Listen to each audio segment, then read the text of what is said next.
같이 봉독합니다. 모세가 그의 장인 미디안 제사장 이드로의 양떼를 치더니 그 떼를 광야 서쪽으로 인도하여 하나님의 산 호렙에 이르매 여호와의 사자가 떨기나무 가운데로부터 나오는 불꽃 안에서 그에게 나타나시니라. 그가 보니 떨기나무에 불이 붙었으나 그 떨기나무가 사라지지 아니하는지라. 이에 모세가 이르되 내가 돌이켜 가서 이 큰 광경을 보리라. 떨기나무가 어찌하여 타지 아니하는고 하니 그때 여호와께서 그가 보려고 돌이켜 오는 것을 보신지라. 하나님이 떨기나무 가운데서 그를 불러 이르시되 모세야 모세야 하시매 그가 이르되 내가 여기 있나이다. 하나님이 이르시되 이리로 가까이 오지 말라. 내가 선 것은 거룩한 땅이니 내 발에서 신을 벗으라. 또 이르시되 나는 내 조상의 하나님이니 아브라함의 하나님, 이삭의 하나님, 야곱의 하나님이시라. 모세가 하나님 배웠기를 두려워하여 얼굴을 가리매 여호와께서 이르시되 내가 애굽에 있는 내 백성의 고통을 분명히 보고 그들이 그들의 감독자로 말미암아 부르짖음을 듣고 그 근심을 알고 내가 내려가서 그들을 애굽인의 손에서 건져내고 그들을 그 땅에서 인도하여 아름답고 광대한 땅, 젖과 꿀이 흐르는 땅, 곧 가나안 족속, 헷 족속, 아모리 족속, 브리스 족속, 히위 족속, 여부스 족속의 지방에 데려가려 하노라. 이제 가라. 이스라엘 자손의 부르짖음이 내게 달하고 애굽 사람이 그들을 괴롭히는 학대도 내가 보았으니 이제 내가 너를 바로에게 보내어 너에게 내 백성 이스라엘 자손을 애굽에서 인도하여 내게 하리라. 아멘. 우리의 인생길이 광야길이라면 지난 3년간은 그 광야길 가운데서도 가장 험하고 지나가기 어려운 사망의 골짜기에 처해 있는 시간이 아니었나 생각합니다. 앞으로 더 어떤 이보다 크고 강력한 장애물이 기다리고 있을는지는 알 수 없습니다만은 그 장애물 또한 하나님께서 우리가 가기 전에 다 지어주심으로 우리의 강약길이 실패로 끝나는 것이 아니라 성공으로 끝나도록 시시때때로 필요한 은혜와 축복을 넘치도록 베풀어 주실 줄로 믿습니다. 광야길을 걸어가는 우리 인생들이 항상 기대해야 할 것이 있습니다. 기대할 것이 없는 환경이요 상황이지만은 우리가 기대할 것은 하나님이시기에 하나님으로부터 오는 은총을 기대하고 나간다면 여러분들이 예상치도 않았던 전에는 경험하지 못했던 정말 새롭고 놀라운 위대한 은총을 체험하는 축복의 시간이 될 줄로 믿습니다. 고든 맥도날드라고 하는 사람은 우리 인간의 삶을 두 유형으로 나눴습니다. 하나는 충동에 이끌려 사는 삶이 있고 또 하나는 소명에 이끌려 사는 삶이 있다. 충동에 이끌려 사는 삶은 말 그대로 본능에 따라서 자기 마음대로 살아가는 인생을 가리킵니다. 특별한 기준도 없고 삶의 목적도 불분명하고 의미도 없는 그런 무료하게 이를 데 없는 삶을 그냥 살아가는 거예요. 우리가 흔히 말하듯이 사니까 산다는 그런 차원의 삶이 충동에 이끌려 사는 삶이라고 할 수 있을 것입니다. 또 하나는 소명에 이끌려 사는 삶입니다. 소명에 이끌려 사는 삶은 자기가 사는 삶이 아니라 하나님께서 주시는 힘으로 사는 삶을 가리킵니다. 그의 삶의 목적은 항상 소명에 초점을 맞추고 있기 때문에 그의 삶이 흔들리거나 요동치는 법이 없다는 것입니다. 그 소명을 위해서 하루하루 주어진 순간순간 최선을 다해서 살기 때문에 후회가 있을 수가 없고 그의 삶이 보람찬 그런 인생으로 가득 차게 된다라고 하는 것입니다. 여러분이 하루의 삶을 순간순간을 정말 의미 있고 가치 있게 보내려고 한다면 하나님이 내게 어떤 소명을 주셨는가? 내가 받은 소명은 무엇인가를 깊이 생각해 볼 필요가 있습니다. 소명은 목사님이나 선교사들이 받는 거지 뭐 우리 같은 평신도야 뭐 우리 좀 직분자들을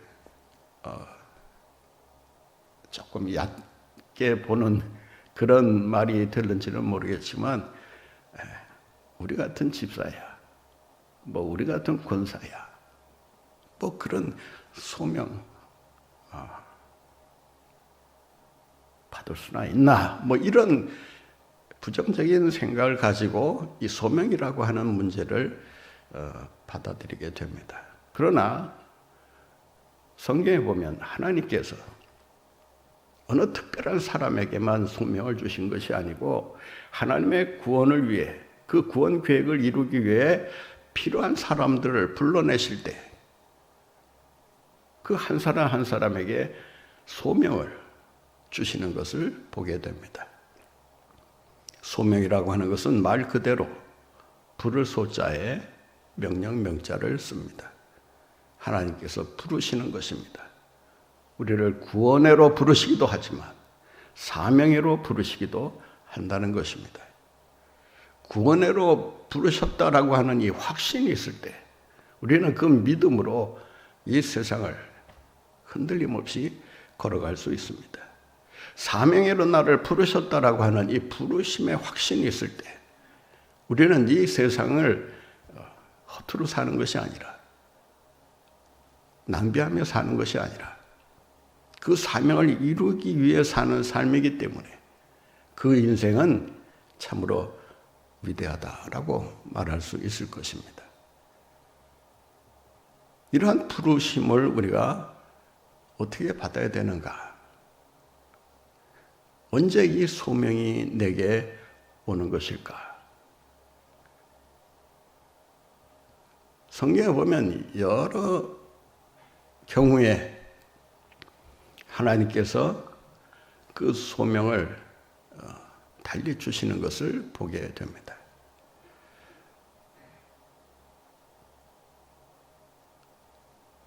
이사야 같은 경우는 하나님의 성전에서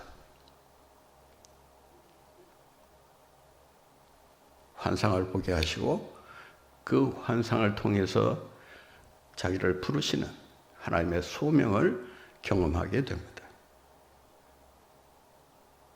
거룩하다, 거룩하다, 거룩하다. 이 찬양을 들으면서 이사야는 자기에게 주신 소명이 무엇인가를 깨닫게 됩니다. 그리고 고백하지 않습니까? 내가 여기 있나이다. 나를 보내소서. 하나님의 임재를 경험하는 순간 자기가 무엇을 위해 부름을 받았는가를 확실히 깨닫게 됩니다. 이게 중요해요. 소명이라고 하는 것은 무엇보다도 하나님의 임재 가운데 주어지는 부르심이다라고 하는 것입니다. 오늘 본문 말씀에 보면 하나님의 임재와 그리고 모세를 부르시는 이 소명 사건이 하나로 연결되어 있습니다. 때로는 하나님께서 임재하시기만 하고 소명을 주시지 않을 때도 있습니다. 또 어떤 경우는 소명을 주시고 그를 현장에서 불러내시는 그런 일들도 우리가 성경을 통해 찾아볼 수 있습니다. 모세는 하나님의 임재와 더불어 그 하나님의 임재를 경험하는 순간 하나님께서 그에게 애굽에서 고통받는 이스라엘 백성들을 이끌고 약속의 땅으로 가라는 지극히 특별한 그러한 부르심을 받게 됩니다.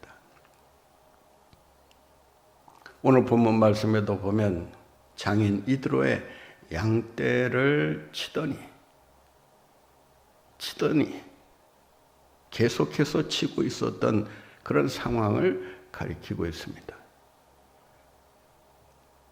그는 양떼를 치는 일에 몰두하고 있었다라고 하는 것입니다. 그것도 몇 년 동안? 40년 동안. 애굽에서의 40년은 그야말로 앞날이 창창한 그런 특권을 누리던 그런 시기였음을 우리가 알 수 있습니다. 그래서 무디는 그 시기를 가리켜서 썸바디의 시기였다. 무언가 참 앞길이 활짝 열려있는 꿈에 부풀어 있는 그런 멋진 시기를 애굽에서 모세가 보냈다라고 말을 합니다. 그런데 동족이 고통받는 것을 도와주려고 하다가 부지중에 살인을 하게 되고 그 살인죄를 뒤집어 쓰고 궁정을 탈출하게 됩니다.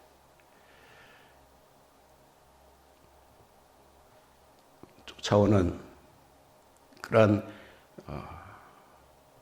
그 추적대를 피하기 위해서 그런 광야로 숨어 들어갑니다.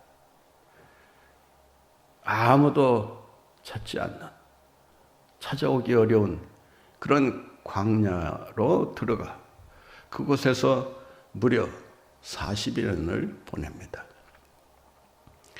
그 기간에 있었던 일은 다 차지하더라도 그 40년 광야의 삶이라고 하는 것이 모세에게 있어서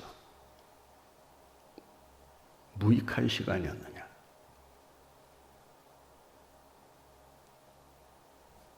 그 시기를 가리켜서 애굽의 시절이 썸바디의 시절이었다면 이 광야 40년의 시절은 노바디, 아무것도 아닌 보잘것없는 그런 도망자 신세에 불과한 인생이었다라고 하는 것입니다. 아무도 알아주지도 않고 찾아오지도 않고 그저 고독한 가운데 인생을 쓸쓸히 살아갈 수밖에 없는 그 고독의 광야. 고독할 뿐만 아니라 점점 그를 엄습해오는 우울증을 아마 견디기가 어려웠을 것입니다. 그 우울증과 고독감을 떨쳐내기 위해서 아마 더더욱 양떼를 치는 일에 몰두하지 않았을까 생각합니다. 혹시 우울증으로 힘들어하시는 분들 계십니까? 코로나 블루라고 하는 이 코로나가 장기화되면서 우리를 지치게 만들고 시리에 빠지게 만들고 희망 없음이라는 이러한 단어를 떠올리면서 살아갈 수밖에 없는 그런 상황에 처해 있는 분들 계시다면 모세가 그러했던 것처럼 양떼치는 어떻게 보면 별 볼 일 없는 일에도 한번 최선을 다해서 그 일에 한번 힘써 보세요. 그 일에 몰두하지 않으면 자꾸 딴 생각하게 되고 그 우울증에 그냥 사로잡히고 많은 결과가 됩니다. 어떻든 이 모세는 이 광야 40년이라고 하는 기나긴 시간을 양떼를 치면서 보냅니다. 사막에서 뭐 할 수 있는 일이 달리 있었겠습니까? 그렇다면 하나님께서 모세를 사용하시기로 이미 작정하시고 모세를 통해서 이스라엘 백성들을 구출해 내기로 계획을 이미 하셨다고 한다면 광야보다 더 좋은 길로 가서 출애굽하는 데 도움이 되는 기술과 능력을 익힐 수 있도록 하시는 것이 더 좋았지 않았겠을까? 그런 생각하지 않겠습니까? 왜 하필 광야입니까? 하고 많은 거 다 놔두고 왜 광야입니까? 광야로 피할 수밖에 없는 그런 위급한 상황이었기도 하지만 하나님께서 그를 광야로 보내셔서 광야 40년의 그 기나긴 지독한 훈련을 받게 하신 이유가 있다는 거예요. 모세도 그 당시는 몰랐지만 훗날에 가서야 이스라엘 백성들을 광야길로 인도하면서 그 광야 40년 동안 경험한 그 모든 생존 기술을 아마 필요적절하게 사용하면서 이스라엘 백성들을 이끌고 갔을 것입니다. 아무도 동의하시는 그런 눈빛이 아니신데 참 끔찍한 광야 아닙니까? 하루하루 생존해 있는 것이 기적이라고 할 만큼 척박하게 이를 데 없는 모든 것이 결핍되어 있는 그런 상황 속에서 40년을 견디게 하신 이유가 뭐냐? 1절에 보면 양떼를 치더니라고 하면서 그 양떼를 인도하여 새로운 지역으로 그 양떼를 몰고 가는 모세의 모습을 보게 됩니다. 여기서 인도하여라고 하는 말은 몰고 간다. 양떼를 앞으로 진행하도록 그 뒤에서 지팡이나 채찍으로 이렇게 몬다는 그런 뜻입니다.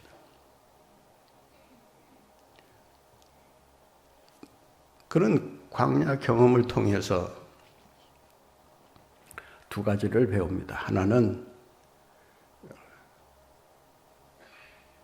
광야에서 어떻게 살아남을 수 있는가? 물은 어디서 구하고 불은 어떻게 피워야 되고 양식은 어떻게 마련해야 되는지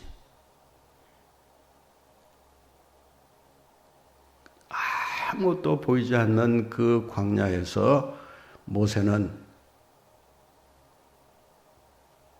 생존에 필요한 그러한 기술들을 하나하나 익혀 나갔을 것입니다.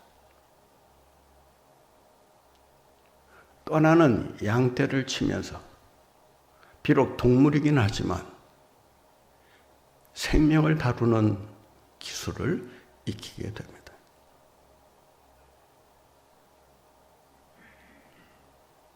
성경은 이스라엘 백성들을 양이라 이렇게 표현을 하고 있습니다. 양의 특성을 그대로 닮았다는 것입니다. 이스라엘 백성들만이겠습니까? 우리 아마 모든 인간들이 다 양의 특성을 가지고 있다라고 할 수 있습니다. 양이 순하기만 한 거 아닙니다. 고집센 동물 가운데 하나가 양입니다.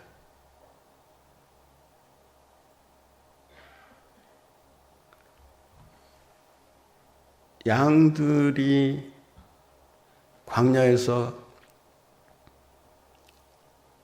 번성하도록 그들을 키우고 먹이고 또 관리하려면 아마 양의 속성은 물론이거니와 그 양이 위기에 닥쳤을 때 그 위기로부터 양들을 어떻게 구출해내야 될 것인가라고 하는 응급처치법이라든지 또 물을 구해다 먹이는 일이라든지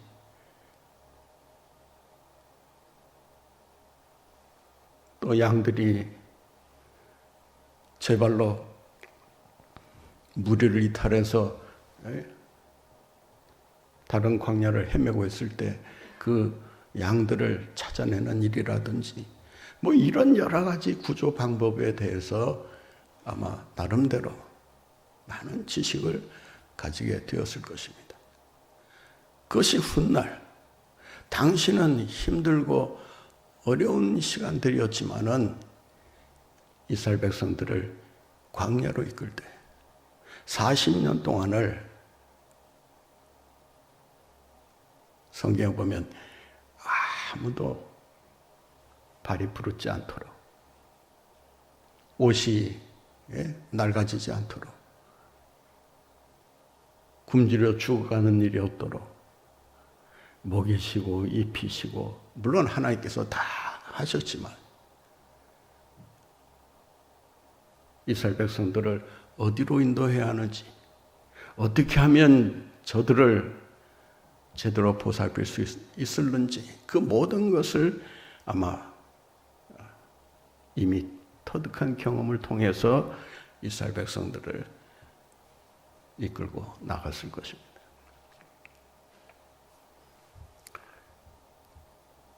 우리가 잘 아는 그 이영자 그 여자 그 개그우먼 있지 않습니까? 저는 그 이영자 씨의 그 간증을 들으면서 참 그 많은 생각을 하게 됐습니다. 자기가 이 개그우먼으로 성공할 수 있었던 그 비결을 이야기하면서 그 어린 시절 어머니가 하던 그 생선 장수 그 행상을 자기가 하면서 그때 터득한 말재주, 사람을 끄는 그런 능력이라든지 또 손님들을 어떻게 하면 즐겁게 해줄 수 있는지 생선만 파는 것이 아니라 어떻게 하면 손님들이 왔을 때 내 물건을 사가게 할 수 있을까? 그 심리를 연구하고 비록 학교는 다니지 못했어도 이 사람 다루는 법을 그때 정말 철저히 배웠다는 거예요. 그 당시로는 죽기보다 싫었던 것이 이 생선 장수였다는 거예요. 그 학교 다녀야 될 그 조그마한 애가 말이죠. 그 비린내 뒤집어 쓰면서 손님들에게 생선 팔아달라고 뭐 거의 뭐 구걸하다시피 이렇게 외쳐야 되는 그 신세가 너무나 처량하고 너무나 그냥 그 자괴감이 들어서 견딜 수가 없었다는 거예요.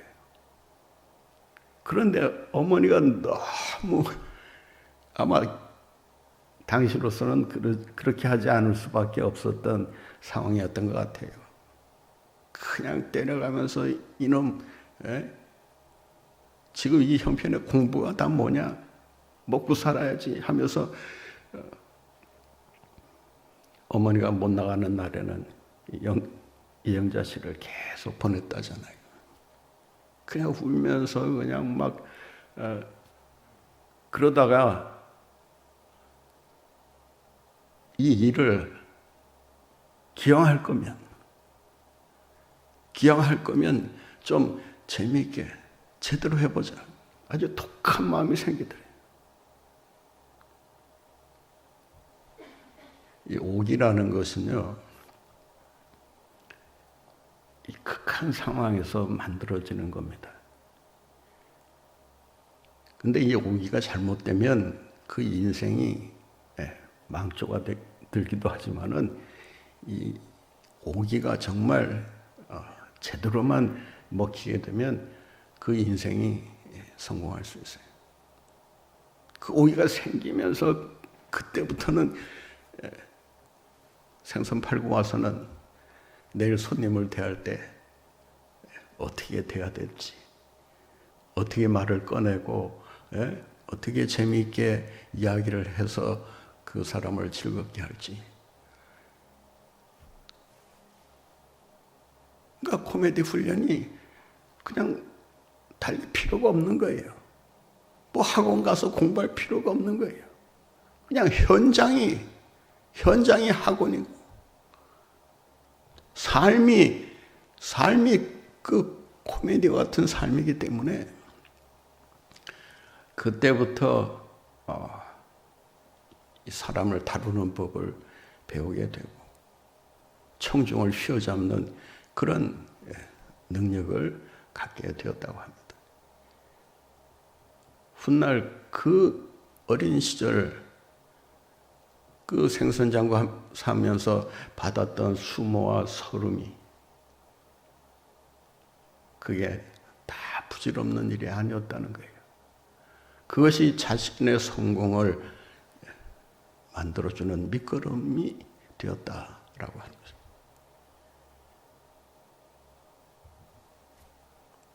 다윗이 어린 시절 양떼를 치면서 물맷돌을 끊임없이 돌려야 하는 그 상황 속에서 다윗이 무슨 생각을 했을까요? 훗날 그 물맷돌로 골리앗을 쳐서 무너뜨리리라고는 아마 전혀 생각을 못했을 거예요. 여러분이 지금 하고 있는 일이 참 어떻게 보면 내 신세야. 신세 타령할 수밖에 없고, 어쩌다가 내가 이렇게 됐나. 자기의 인생을 비관하는 그런 분들이 혹시 있을지 모릅니다. 그러나 그러한 것들이 하나님께서 부르셨을 때 그것이 여러분을 성공하게 하는 소중한 밑거름이 된다는 사실을 기억하시고 하나님의 손에 쓰이지 못할 것이 없다는 것. 이런 거 배워서 뭐해? 우리가 흔히 그러잖아요. 이거 배워서 어떻어? 젊은 사람들 쉽게 자기가 하고 있는 일에 만족을 못하고 의미를 두지 못하고 가치부여를 못하고 쓸데없는 짓 하는 것처럼 생각하고 자기 인생을 함부로 보내는 일들이 있습니다. 내가 일할 때가 여기밖에 없어? 웃기고 있네. 이러면서 자신만만하게 행동을 하기도 합니다. 그런데 그 행동이 나중에 큰 후회를 불러오기도 합니다. 그때 내가 쓸데없다고 생각했었던 그 일을 좀 더 잘했더라면, 그 일에 내가 좀 더 독보적인 어떤 기술을 내가 배웠더라면, 지금쯤 이 기회가 왔을 때 날개를 달고 활활 날 수가 있는데 정말 아쉽다. 하나님께서는요, 우리를 부르시기 위해서 때로는 정말 의미 없는 일을 하게 하실 때도 있습니다. 아무런 필요가 없는 일인 것처럼 생각이 들 때도 있습니다. 이런 일은 못 배운 사람이나 하는 거지.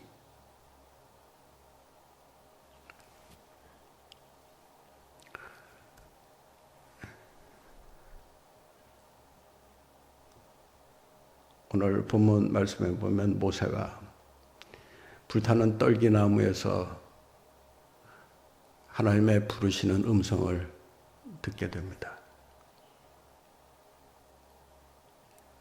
광야의 은총은 떨기나무에 불이 붙었으나 그 불이 꺼지지 않는 이러한 은총을 하나님께서 우리에게 보여주시고 체험하게 하신다라고 하는 것입니다. 피카소와 함께 20세기를 대표하는 그림의 시인이라고 불리는 마르크 샤갈이라는 분이 있습니다. 초현실주의자이면서 이 기독교의 어떤 가장 기본적인 신앙을 그림으로 절묘하게 표현해낸 사람이라고 할 수 있습니다. 저도 개인적으로 이 샤갈을 참 좋아하는 사람 중에 하나인데, 이 샤갈이 그린 모세와 불타는 떨기나무라는 그림이 있습니다. 이 불타는 떨기나무, 떨기나무는 히브리어로 스네라고 부릅니다. 이 스네는 찌른다는 뜻을 가지고 있습니다. 사막에서 흔히 볼 수 있는 잡목과도 같습니다. 근데 이 잡목은 빨리 말라버리기 때문에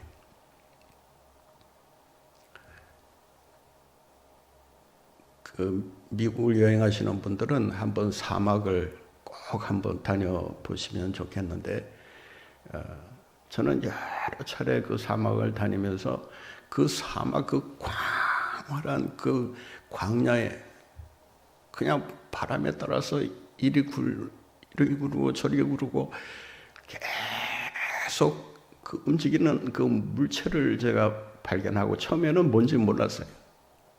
근데 나중에 보니까 이 떨기나무 같은 이 관목이 이게 뿌리채 뽑혀서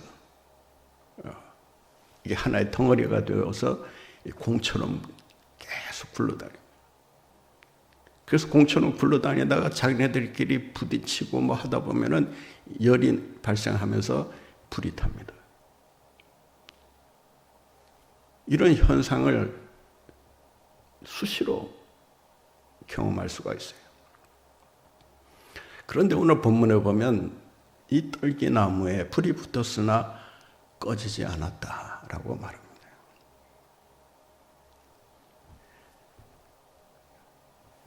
떨기나무는 나무 중에 가장 쓸모없는 나무입니다.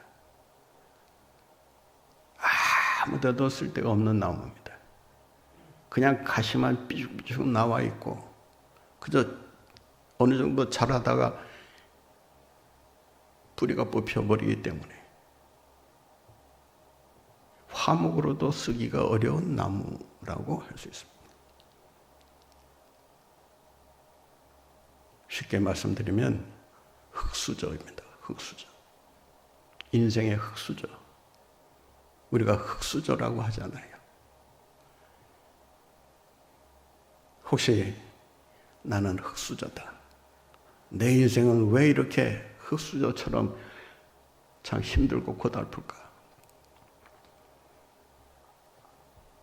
여러분, 하나님은 흙수저라도 떨기나무라도 불이 붙었으나 불이 타지 않도록 주님께서 모든 해로부터 보호해 주신다는 의미도 있지만 하나님께서 그의 인생을